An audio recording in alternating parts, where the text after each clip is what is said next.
하나님 말씀 마태복음 7장 1절에서 5절까지의 말씀을 함께 보시겠습니다. 마태복음 7장 1절에서 5절까지의 말씀 제가 받들어서 봉독하겠습니다. 비판을 받지 아니하려거든 비판하지 말라. 너희가 비판하는 그 비판으로 너희가 비판을 받을 것이요 너희가 헤아리는 그 헤아림으로 너희가 헤아림을 받을 것이니라. 어찌하여 형제의 눈 속에 있는 티는 보고 내 눈 속에 있는 들보는 깨닫지 못하느냐. 보라, 내 눈 속에 들보가 있는데 어찌하여 형제에게 말하기를 나로 내 눈 속에 있는 티를 빼게 하라 하겠느냐. 외식하는 자여, 먼저 내 눈 속에서 들보를 빼어라. 그 후에야 밝히 보고 형제의 눈 속에서 티를 빼리라. 아멘. 오늘 산상순 복된 자의 삶 31번째 시간, 마태복음 7장 1절로 5절의 말씀을 중심으로 해서 비판하지 말라라는 제목으로 함께 은혜를 나누고자 합니다. 인도의 속담이라고 하기엔 좀 길고 인도의 잠언이라고 하는 게 좋을 것 같아요. 인도의 잠언 가운데 이런 얘기가 있다고 합니다. 한번 제가 읽어드릴 테니까 잘 들어보시고 나는 어떤가 하고 한번 생각해 보시기 바랍니다. 만일 그가 일을 끝내지 않았다면 그는 게으르다 하고, 내가 일을 끝내지 않았다면 나는 너무 바쁘고 많은 일에 눌려있기 때문이라 하고, 만일 그가 다른 사람에 관해서 말하면 수다쟁이라 하고, 내가 다른 이에 관해서 이야기하면 건설적인 비판을 한다고 하고, 만일 그가 자기 관점을 주장하면 고집쟁이라 하고, 내가 그렇게 하면 개성이 뚜렷해서라 하고, 만일 그가 나에게 말을 걸지 않으면 콧대가 높다고 하고, 내가 그렇게 하면 그 순간에 복잡한 다른 많은 생각을 하고 있기 때문이라 하고, 만일 그가 친절하게 하면 나로부터 무엇을 얻기 위해 그렇게 친절하다 하고, 내가 친절하면 그것은 내 유쾌하고 좋은 성격의 한 부분이라 하고, 그와 내가 이렇게 다르다니 얼마나 딱한가. 이거 보면서 조금 찔리더라고요. 비판이라는 것 있지 않습니까? 비판이라는 것은 양면성이 있습니다. 비판이라는 것은 어떤 세상의 흐름이나 사상에 대해서 우리가 옳고 그름을 잘 분별해 가지고 이거는 아닌 거구나, 이건 좋다 하는 것을 구별할 줄 아는 그런 능력에 대해서 비판이라고 얘기를 하죠. 그런 부분은 분명히 긍정적인 부분입니다. 그런데 이 비판이라는 것이 방금 읽어드렸던 그 인도의 잠언처럼 상대방의 일에 대해서는 평가절하하고 나에 대해서는 뭔가 좀 포장하고 싶어 하는 그런 마음에서 누군가에 대하여 비난하는, 아주 기술적으로 비방하는 그런 모습을 갖고 있다면 그것은 비판의 부정적인 면이 틀림없을 겁니다. 과연 우리가 누군가를 비판한다 할 때 어떤 면을 갖고 있을까 한번 생각해 봐야 할 것 같습니다. 성경도 이 비판이라는 그런 개념에 대해서 양면적인 것을 얘기를 합니다. 오늘 우리가 함께 읽었던 본문처럼 비판하지 말아라 하는 말씀이 있는가 하면, 또 어떤 말씀은 우리가 이제 몇 주 후, 아마도 내년이 될 것 같긴 한데 그때쯤 살펴볼 텐데, 거짓 선생에 대해서 분명히 밝혀내고 폭로하라고 합니다. 그리고 성도가 바른 길로 가지 못하는 것에 대해서는 권면하라고 분명히 성경은 얘기하고 있고요. 그래도 말을 안 들으면 교회는 그 사람에 대해서 잘못된 것에 대해서 권징, 그거는 징계를 하는 겁니다. 가령 성찬을 못 받게 한다든지 예배를 못 나오게 한다든지. 요즘에는 예배를 못 나오게 하는 경우는 없는 것 같아요. 어떻게 해서든지 오게 하려고 그러지. 그런데 그런 권징을 해야 된다고 성경은 우리에게 가르침을 주고 있습니다.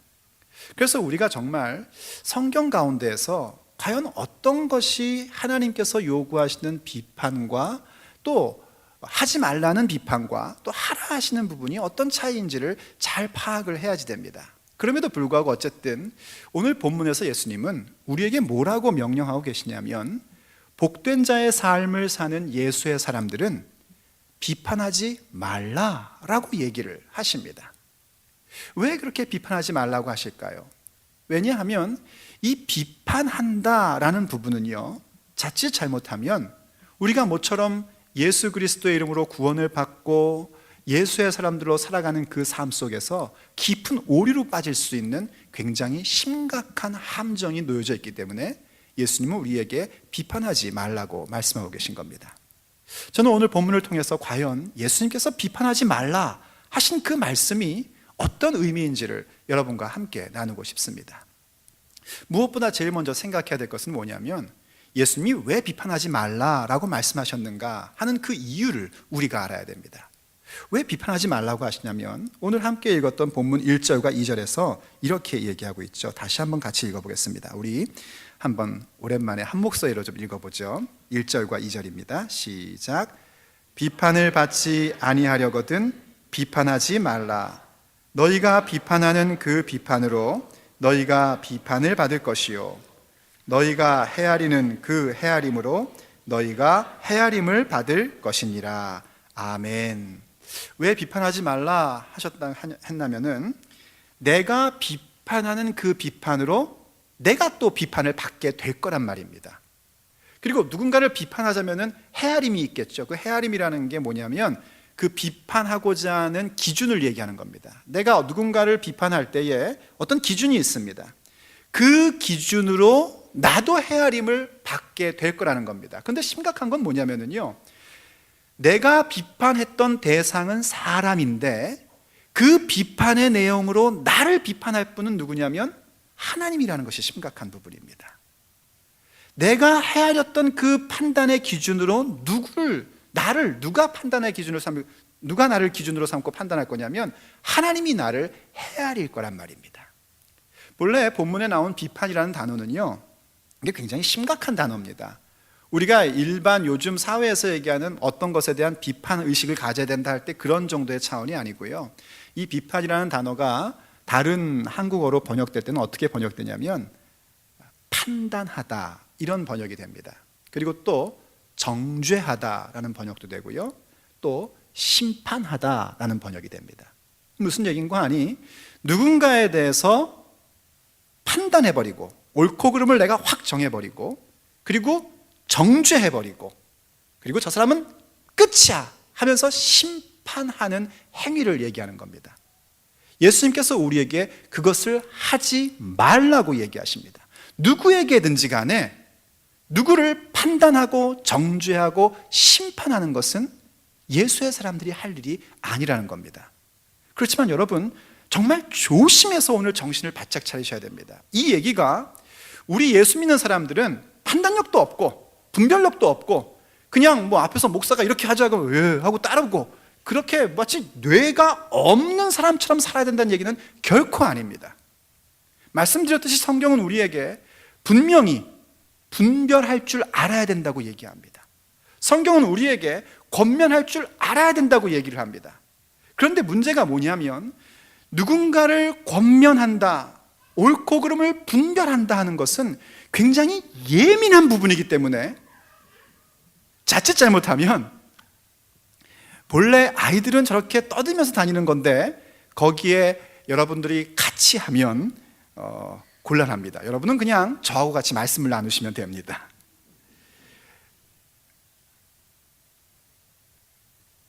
비판한다, 판단한다 하는 것은 굉장히 예민한 부분이기 때문에 우리가 자칫 잘못하면 그 부분들에서 커다란 과오를 범할 수 있다는 겁니다.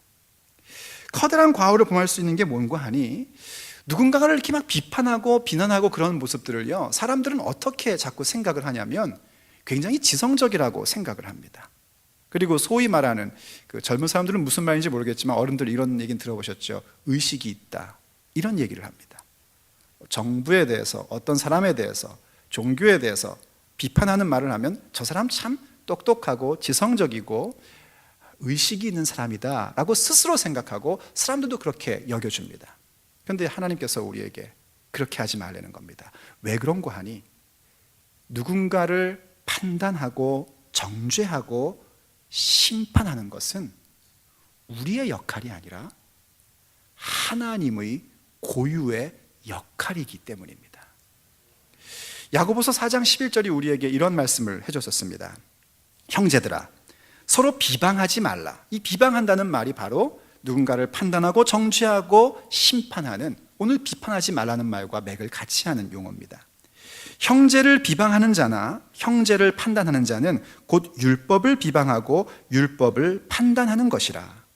내가 만일 율법을 판단하면 율법의 준행자가 아니요 재판관이로다 하고 얘기를 해줍니다. 그러니까 우리가 누군가를 비난하고 비판한다는 것은 무슨 얘기인가 하니 하나님의 말씀을 내가 판단하고 따르는, 비판하는 거란 말이죠. 그러면 어떻게 되냐면 더 이상 우리는 말씀을 따르는 자가 아니라 말씀에 대해서 재판을 하는 재판장의 역할을 우리가 갖는다는 겁니다.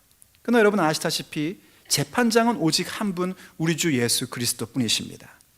그런데 내가 누군가를 비난하고 비방한다면 거기에 대해서 예수님의 고유 영역을 내가 찬탈하게끔 되는 겁니다.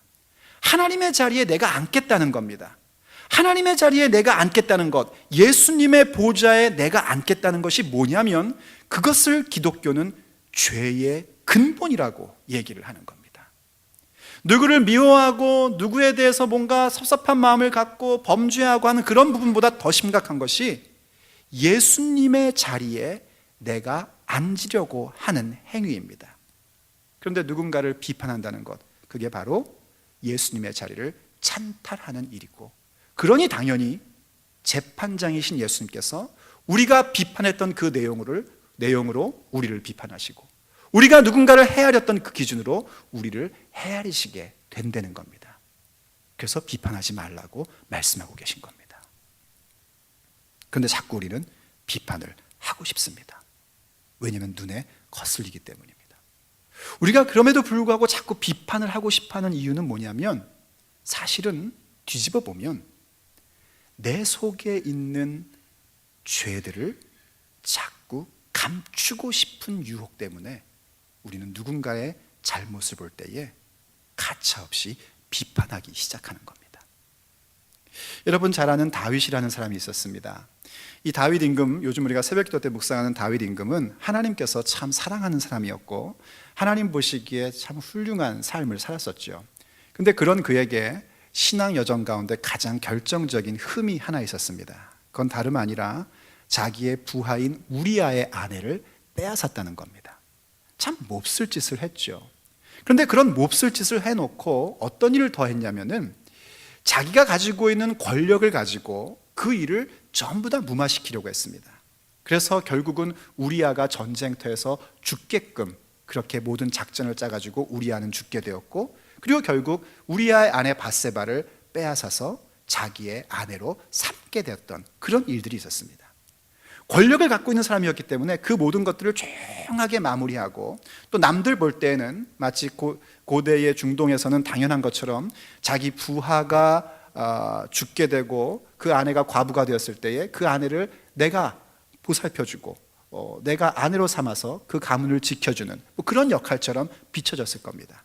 그러나 하나님은 그를 기억해 두지 않으셨습니다. 선지자 나단을 보내셔서 한 이야기를 하게 합니다. 한 마을에 말입니다. 나단이 다윗에게 얘기를 합니다. 한 가난한 사람이 암양 한 마리를 데리고 살고 있었습니다.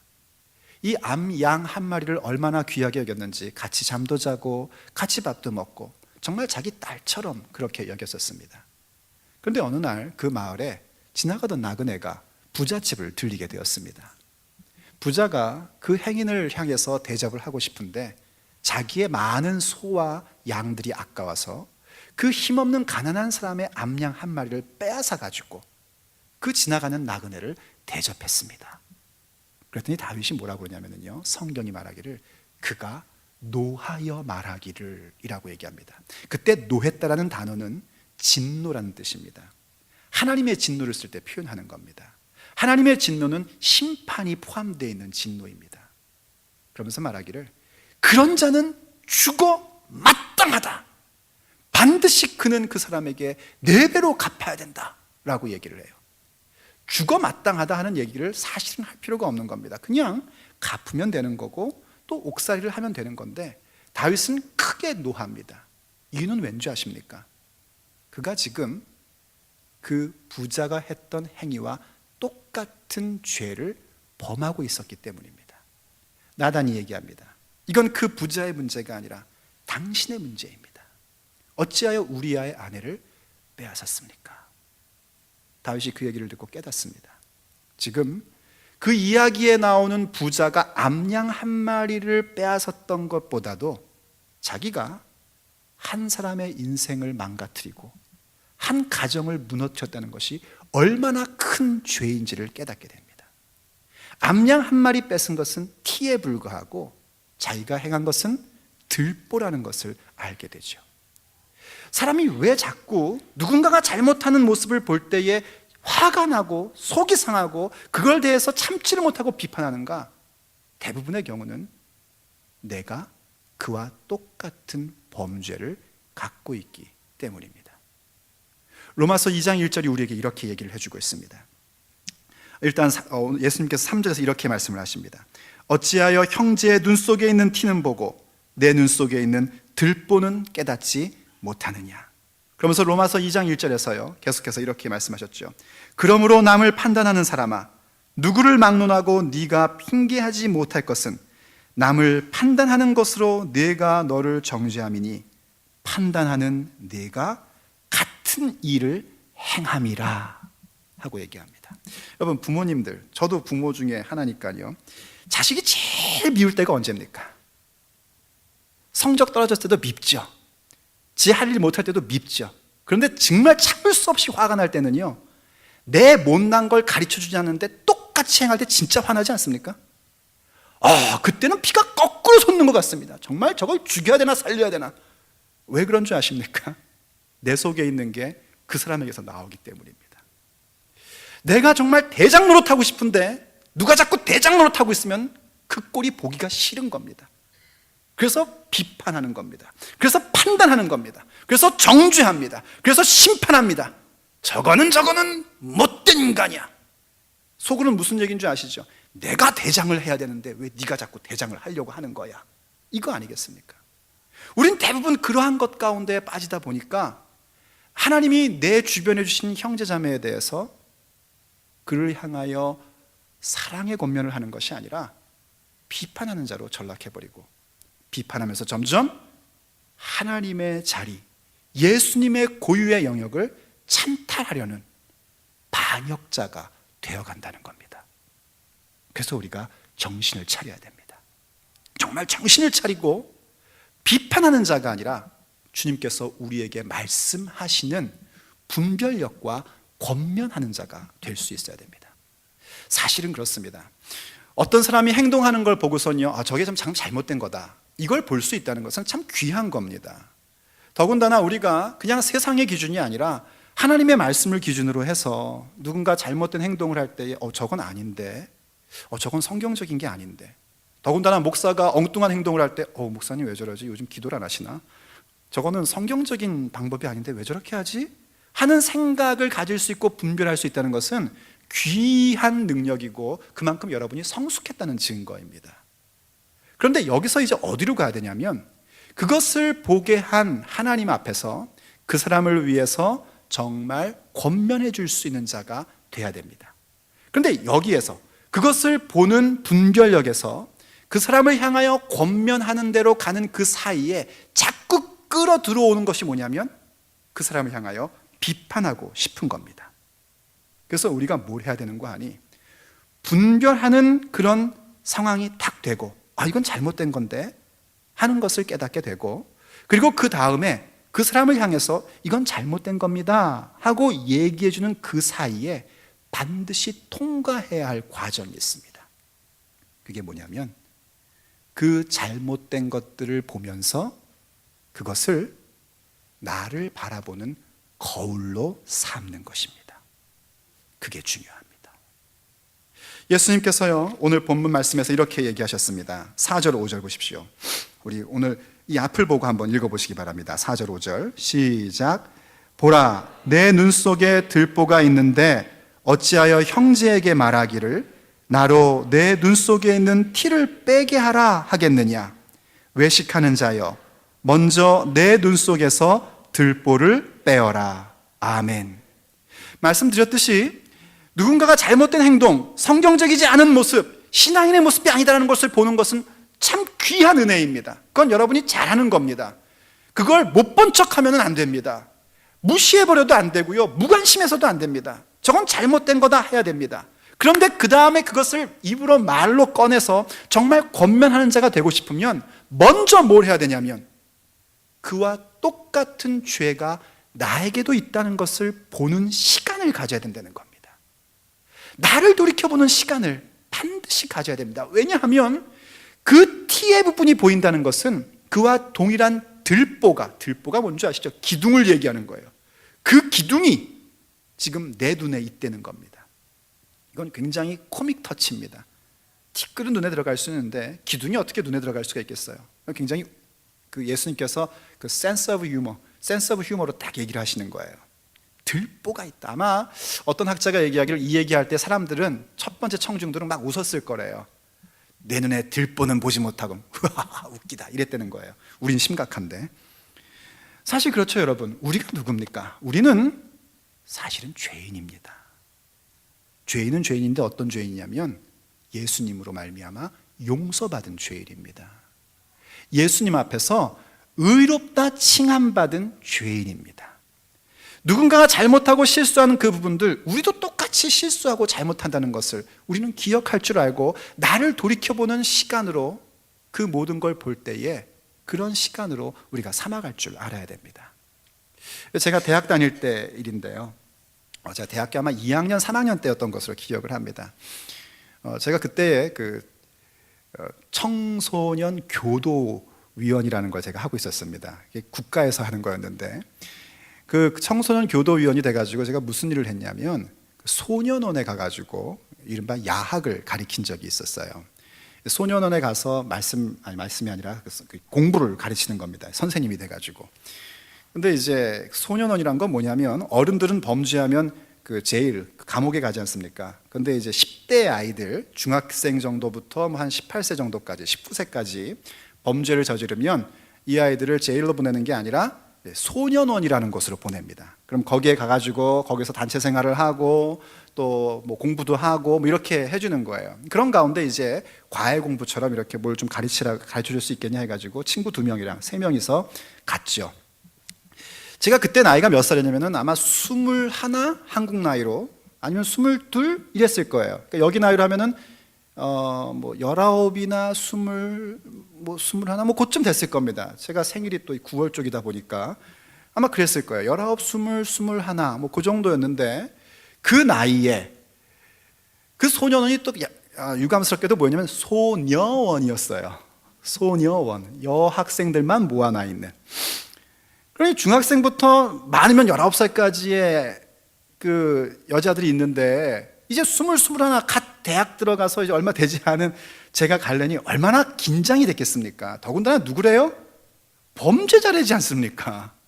범죄를 저질러 갖고 잡혀온 소년원 아이들이래요. 거기에 뭐 다 요즘식 하면 일진도 있을 거고 뭐 우리 옛날식 하면 칠공주파도 있을 거고 뭐 다 있을 거 아니에요? 뭐 그런 아이들 앞에서 제가 뭔가를 해야 된다니까는 우리 그 3명 남자들이 다 비슷한 또래였는데 얼마나 두렵고 떨리는 마음으로 갔는지 몰라요. 근데 가서 제가 이제 어떤 과목을 하나 맡아가지고 가르치는데 아이들이 너무 예쁜 거예요. 그렇게 예쁠 수가 없고 그렇게 순수할 수가 없고 얼마나 잘 따르는지 저희 3명 신학생들이 전부 다 뭐라 하면 야 괜히 겁먹었다 야 애들이 이렇게 착하네 세상에 그랬었어요. 그랬더니 첫날 이제 수업을 끝났더니만 거기에 이제 근무하신 선생님이 저희 새 젊은 청년들을 데리고 커피 한잔 하자 그러더라고요. 그래서 갔죠. 갔더니 이제 물으십니다. 애들 어때요? 저희들이 이구동성으로 너무 이뻐요. 너무 말 잘 들어요. 애들 너무 착해요. 그쵸. 정말 애들이 이쁘고 착하죠. 그런데 선생님들 잊지 마셔야 될 게 있습니다. 얘들은 범죄자입니다. 저희들이 갑자기 물 하나 꽉 맞은 것 같아요. 그래서 이제 물었습니다. 도대체 어떤 범죄를 저지르고 왔습니까?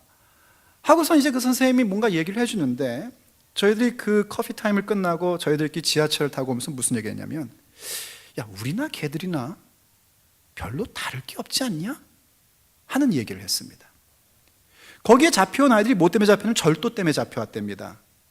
저도 기억이 나요. 어릴 적에 라면 땅 훔쳐먹던 기억이 아직도 납니다. 여러분 뭐 그런 적 없습니까 혹시? 폭력 때문에 왔대요. 저도 뭐 싸움 좀 했었습니다. 누구 때리기도 하고 물론 얻어맞기도 하고 때린 적 있습니다. 살인 때문에 왔대요. 우리가 그래도 명색이 신학생들 아닙니까? 신학생이면 뭘 알아요? 우리가 배웠던 것처럼 누군가를 미워하는 것만으로도 살인이라는 걸 알고 있습니다. 그 아이들이 사이코패스가 아니에요. 살인을 할 수밖에 없는 상황이 뭔가가 되었기 때문에 살인한 거 아니겠습니까? 나도 누군가를 죽도록 미워하다가 그런 일이 만약에 생긴다면 살인할 수 있는 가능성이 있는 사람이라는 사실을 저희 젊은 아이들, 젊은 그 대학생들끼리도 맞아, 우린 그럴 수 있는 존재야 라는 생각을 했었습니다. 그런데 우리는 어떠냐면 지금 신학대학생이더라고요. 그래가지고 사람들이 우리를 어떻게 보냐면 거룩한 젊은이들로 봐주고, 우리하고 걔들하고 다를 바가 없는데 걔들이 우리를 보면서 정말 신학대학생 오빠들이 와서 가르쳐준다니까 거룩하게 보는 것뿐만이 아니라 나이 차이도 별로 안 나는데 선생님이 해주더라고요. 이게 도대체 무슨 혜택 때문에 내가 이렇게 되었는가 하는 생각들을 저희 세 친구가 같이 얘기했던 기억이 있습니다. 근데 저만 그런 혜택을 받았나요? 우리 모두가 그 혜택 속에 있는 거 아닙니까? 우리 모두 다 죽을 수밖에 없는 죄인들이었습니다. 하나님 앞에 범죄한 자들이었고 우리의 인생을 정말 탕진하며 살 수밖에 없는 그런 사람들이었습니다. 그런데 하나님께서 웬 은혜인지 웬 혜택인지 우리를 거룩한 사람이라고 칭해 주시고 예수의 사람이라고 불러주시고 너는 내 아들이다, 너는 내 딸이다 하고 말씀해 주고 계신다는 겁니다. 더군다나 세상은 우리를 보면서 예수의 사람들이라고 하며 저들은 좀 다른 사람이 아니겠느냐 하는 기대감 속에서 우리를 보고 있다는 겁니다. 이게 얼마나 큰 은혜입니까?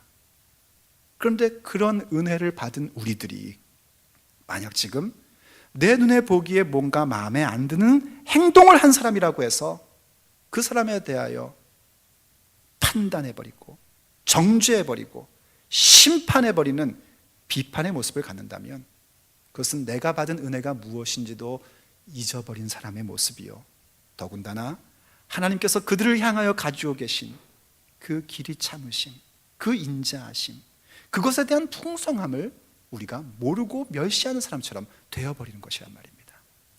그래서 사도 바울이 로마서 2장 3절과 4절에서 이런 말씀을 한 겁니다.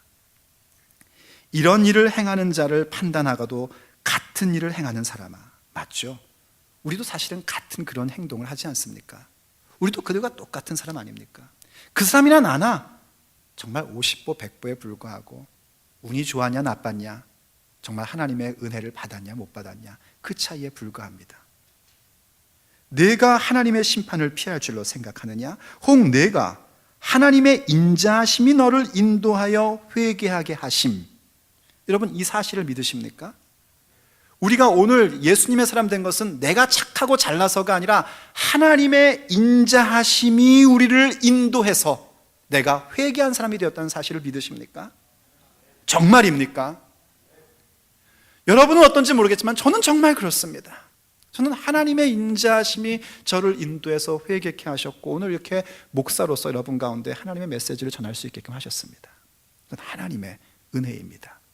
그런데 이것을 알지 못하는 자가 되어버린단 말입니다. 어떻게 할 때? 내 눈에 거슬리는 사람을 내가 판단하고 정죄하고 심판해버릴 때 이제 난 더 이상 그것을 기억하지 못하는 자가 되어버리는 겁니다. 그래서 어떤 현상으로 나오게 되냐면 회개하게 하심을 알지 못하여 그의 인자하심과 용납하심과 길이 참으심이 풍성함을 멸시하느냐 하고 묻습니다. 하나님의 인자하심, 하나님의 용납하심, 하나님의 길이 참으심의 그 풍성함을 멸시하는 자가 되어버린단 말입니다. 그래서 이 문제는 심각한 문제가 되는 겁니다. 그래서 우리가 뭘 해야 되는가? 내 눈에 뭔가 거스리는 행동이 누구에게 보였다.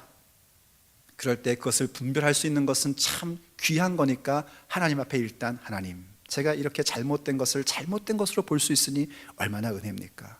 잘못된 걸 보면 나도 저렇게 할 걸 하는 생각을 하지 않고 나도 그렇게 할까 하는 생각하지 않고 저건 잘못된 거야 하고 판단하며 분별하며 생각할 수 있다는 것은 참 감사한 일입니다.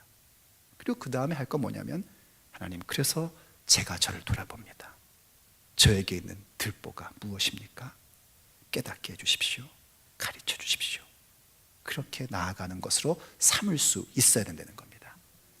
그리고 여기서 끝나서는 안 됩니다. 대부분의 현대 교인들이 여기서 끝내버리려고 합니다. 왜냐하면 귀찮은 일이 자꾸 생기기 때문입니다. 그렇지만 여기서 끝내면 안 되고, 이제 거기서 한 발자국 더 나아가서 그 사람에게 사랑의 권면을 하는 자가 되어야 합니다. 본문 5절에서 이렇게 예수님이 말씀하셨습니다. 한번 같이 또 읽어보죠. 5절 시작. 외식하는 자여, 먼저 내 눈 속에서 들보를 빼어라. 그 후에야 밝히 보고 형제의 눈 속에서 티를 빼리라. 아멘. 우리는 이제 형제의 눈 속에 있는 티를 뺄 수 있는 사람이 된 겁니다. 언제 뺄 수 있는 사람이 된 거냐면, 저 사람 잘못됐네, 이걸 볼 때 눈이 밝아진 게 아닙니다. 언제 눈이 밝아졌나 하면, 그걸 보고 내 눈의 들보가 뭐지? 하고 나를 바라보는 시간을 가질 때에 우리가 비로소 눈이 밝아진 겁니다. 그리고 그때에 이제 그 사람을 도울 수 있는 사람이 된 겁니다. 그래서 갈라디아서 6장 1절에서는 이렇게 우리에게 얘기를 해줬습니다. 세 번역입니다. 형제자매 여러분, 어떤 사람이 어떤 죄에 빠진 일이 드러나면, 보였단 말이에요. 개인적으로 봤던 교회 공동체로 봤던 딱 보이면, 성령의 인도하심을 따라 사는 사람인 여러분은, 우린 성령의 인도하심을 따라 살아갑니다. 그렇기 때문에 어떻게 하냐면, 그것이 탁 드러났을 때에 그 사람을 비난하고 비판하기 전에 나를 돌아보는 시간을 갖는 자가 되는 것이죠. 그게 성령께서 우리를 인도하시는 겁니다. 그런 사람은 이제 어떻게 해야 되는가? 온유한 마음으로 그런 사람을 바로잡아주고, 그런 다음에도 뭐 해야 되는지 아십니까? 자기 스스로를 살펴서 유혹에 빠지지 않도록 조심하십시오라고 얘기해요. 내가 나를 돌아보는 시간을 갖고 드디어 눈이 밝은 사람이 되었습니다. 분별했기 때문에 눈이 밝은 게 아니라 나를 돌아봤기 때문에 눈이 밝아진 겁니다. 그래서 온유한 마음으로 그 사람을 도와줬어요. 그러면 안 되는 거예요. 그러지 마십시오 라고 얘기를 했단 말입니다. 그런 다음에 뭐 해야 되냐면, 그 사람이 바뀌나 안 바뀌나 하고 감시하는 사람이 되어서는 안 되고, 다시 나를 돌아보란 말입니다. 나도 저 사람이 지금 아니라고 얘기했던, 내가 아니라고 했던 그 부분에 나도 빠질 수 있기 때문에 다시 조심해서 나도 그런 유혹을 받지 않도록 깨어있는 자가 되려는 겁니다.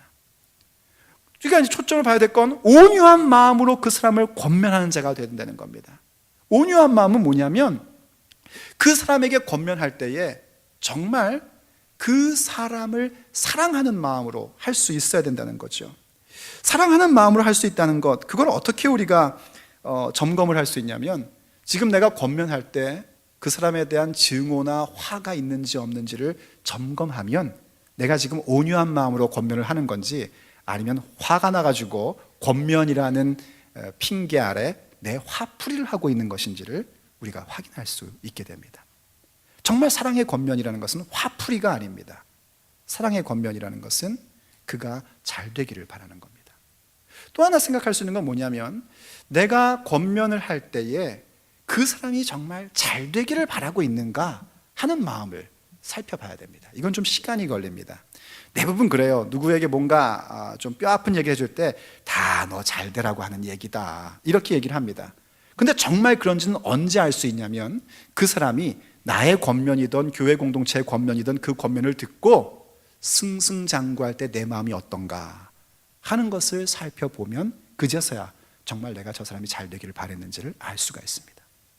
대부분 어떠냐면, 내가 권면해 준 다음에는 나보다는 좀 못하게 살았으면 하는 마음을 갖는 게 사람의 본성입니다. 근데 그 사람이 나보다 더 잘 되기 시작하면은요, 이게 뭐야? 저 사람 그때 그렇게 못되게 그러는데 왜 이렇게 잘 돼? 하는 마음을 갖고 속상한 마음을 갖는 게 사람들의 본성이에요. 그것은 사랑의 권면을 안 한 겁니다.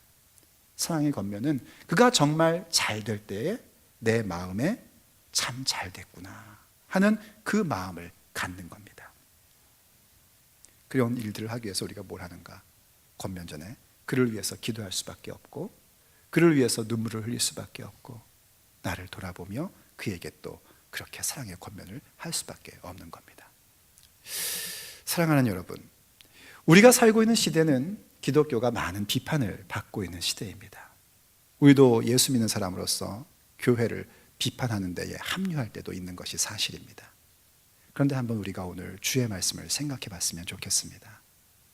그저 그 잘못된 것들을 보면서 나는 그렇지 않다는 것을, 나는 그래도 그 사람들보다는 좀 괜찮은 인생을 살고 있다는 것을 말하고 싶어서 비판하고 있다면 오늘 주의 음성을 들으십시오. 비판하지 말라. 그리고 오히려 그 모든 걸 보면서 내 안에도 있는 들보를 우리가 함께 발견하고 제거해가는 시간을 가지십시다. 그러면 주께서 우리의 눈이 밝혀지는 것을 보게 하실 겁니다. 그리고 더 나아가 바로 그에게 비로소 그때서야 사랑의 권면을 하십시오. 그런 사람의 삶에 하나님께서 복된 자의 삶이라는 것이 무엇인지를 확연하게 나타내 주실 겁니다. 기도하시겠습니다. 사랑하는 하나님, 오늘도 우리에게 은혜를 주시고 예수 그리스도의 말씀을 깨닫게 해주시니 감사드립니다. 정말 우리의 마음 가운데 비판하려는 그 마음이 예수님의 이름으로 사라지기를 간절히 바랍니다. 누군가를 판단하고 정죄하고 심판하는 그 일이 우리의 영역이 아니라 우리 주님의 영역임을 항상 기억하게 하여 주시옵소서. 그리고 형제의 눈에 티가 보일 때에는 반드시 내 눈에 들보가 있다는 사실을 기억하고 나를 돌이켜보는 시간을 먼저 갖게 하여 주옵소서. 그 들보를 제거하는 자가 되게 하여 주옵소서.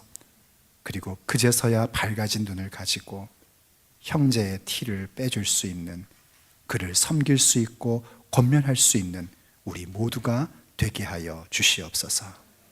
우리 주 예수 그리스도의 이름으로 간절히 기도 올립니다. 아멘.